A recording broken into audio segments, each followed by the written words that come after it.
today, we use drone to describe what the military would call a remotely piloted system, an RPS. They don't even like the terminology unmanned because there is a human being involved. The human being just doesn't have to be sitting on the aircraft. What has become more common today is to call them unmanned aerial systems. You just would be amazed with the creativity of people who are inclined to tech. So I think we're not even done seeing different types of models. So, I mean, who knows what comes next? So you're all asking yourself, it's a great tool. I expect that at contests like we were talking last night about photographers, we'll probably have a category in several years, best unmanned aerial system photograph. So why work? So Richard, today, if one of our journalists walked into you and asked you your advice and said, I want to buy a quadcopter and I want to go out and start covering traffic accidents with it from 500 feet above the accident scene, what would your advice be to that journalist? Okay. There are some restrictions today. The FAA has been charged by Congress with coming up with rules and regulations for safely integrating unmanned systems into the National Airspace System. The concerns are obviously that a manned aircraft, you have a pilot on board who has hopefully 360 degrees of situational awareness and can avoid running into things, or running into other aircraft.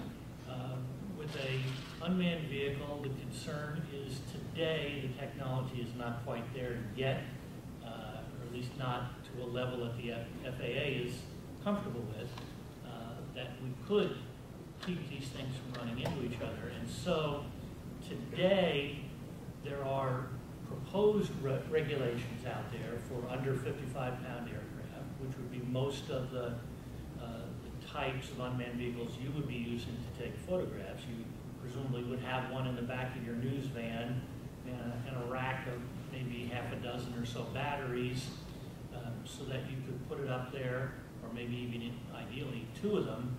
So you put one up there, you let it take pictures for 15 minutes, you put the second one up there and bring the first one back and change the battery out, because today you're looking at about 20 minutes of battery life.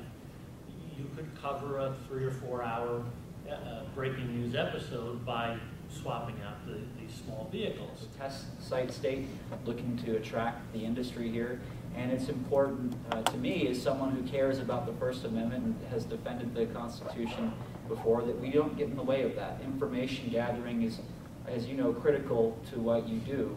And so the areas that you would really need to watch out for involve 5 mile within the airport provision we already discussed. You need to look out for trespassing on someone's property. Now that's something that you have to deal with on a day-to-day basis already. If someone asks you off their property, I'm not totally familiar with the law, but I would assume that you would have to, that there's not a broad exemption where you can just go walk onto someone's property. That being said, we just fully exempted the press if you're fully compliant with the provisions of it. And so how it would work for trespassing, for example, if you're a licensed business, you have FAA approval, and you're not unreasonably interfering with someone's property, you can't even be sued under it. That's how it would work. Now, if you're buzzing outside of someone's window for a night and they can't sleep or they can't use their property, and I think all of us would understand that, then that exception wouldn't apply. There's also a case working its way up through the court system in California where I think it was a couple, if I recall correctly, went off the freeway and were down, so out of sight of anybody driving on the freeway, down in a ditch. The medical EMTs came. The EMTs were dealing with their injuries, having a discussion with them, and a hobbyist, or a person who claimed to be a hobbyist, I'll get to that in a second, not only videoed, but was able to capture some sound, including what the injured person was saying to the EMT. TV station ran. TV station sued. So far, the people involved in the accident are winning on that case.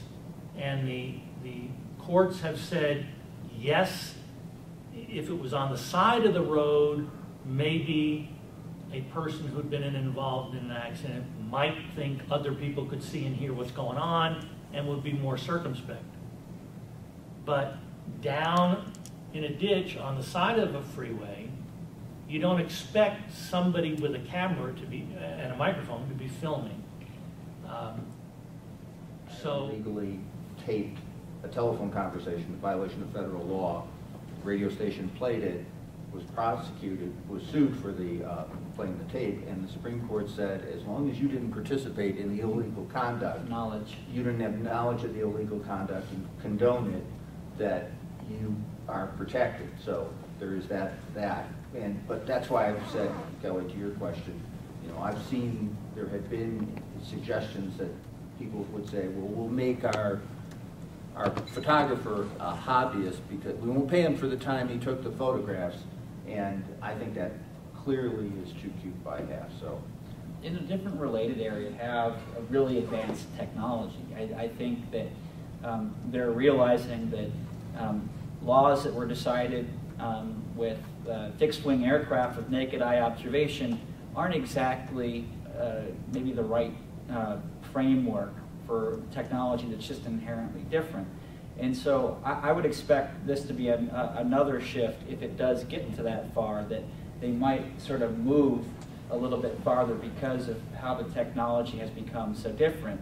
I mean, that being said, I mean, press use has got a sacrosanct place in our Constitution, and so you know it is still very strong. And so I would expect that even though these are great unanswered questions, I mean, even the Dean of Constitutional Law, Erwin Chemerinsky, he's got no clue. When I've asked him, you know, well, what do you think's going to happen about this? Are we going to be preempted? He's like, I don't know.